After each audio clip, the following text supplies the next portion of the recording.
How hairy was it when you had to leave Iran for your dad? Has he talked to you quite a lot about that?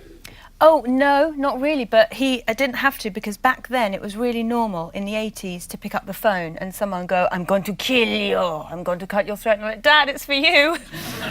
The revolution was, what, in 79? The revolution was 79. We were already in Britain on a bit of a sabbatical. My dad's a journalist. He was a journalist, so we were living in Britain for a bit. And then the revolution happened and my dad went back to Iran and we planned to move back. So you were a little girl now? Yeah. Sort of 6 or 7 or something? Yeah, I was 6. You see, they wanted my dad, he was on, like many artists, on the list of people to kill. And then there was an assassination plot that was foiled by Scotland Yard in 1984. What it's meant, though, with my stand-up, like I'll get trolled on Twitter and I'll get really upset. And my dad will go, "How many people wrote you nasty messages?" And I'll say, "Oh, about 20. One of them said I've got fat legs." And my dad will go, "Oh, that's so sad. 20, that means your career isn't going very well. When 5,000 people hate you, then I think you're a success." Then he starts like showing off, lording it over me. And he was going, "You know, in Iran, after the revolution, tens of thousands of people spilled into the street chanting for my execution. I was so famous." And he looks at me like I'm a piece of shit on his shoe and he goes, "Look at you. Nobody even wants to kill you. It's embarrassing. My friends, they say to me, 'Is Shappi dead yet?' I say, 'No, she's not very ambitious.'" So that was the measure of success in our family. What sort of stuff was he doing to invoke that much rage from people? He attacking the regime. He was a satirist and he attacked the Khomeini regime. The Khomeini's regime, yes.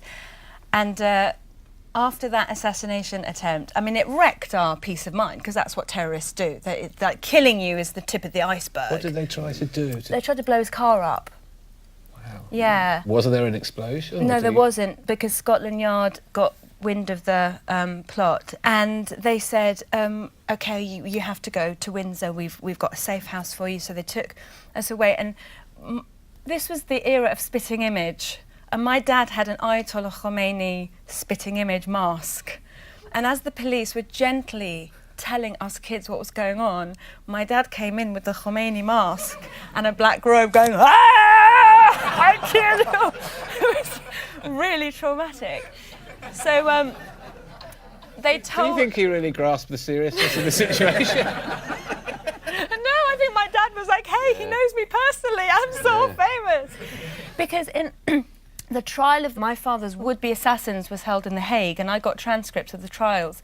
And my dad's death order was signed by the Ayatollah Khomeini himself, and on it was written, the writer Shappi Korsandi is to be shot as he takes his children to school. Neither of the children are to be harmed. And I thought, "Oh, that's so cute," right?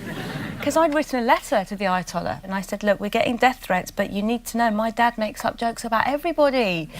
So when you're 10 years old or something like that? Yeah, and I said to him, "Come to our house, you'll see he's nice, our address," and I gave him our address.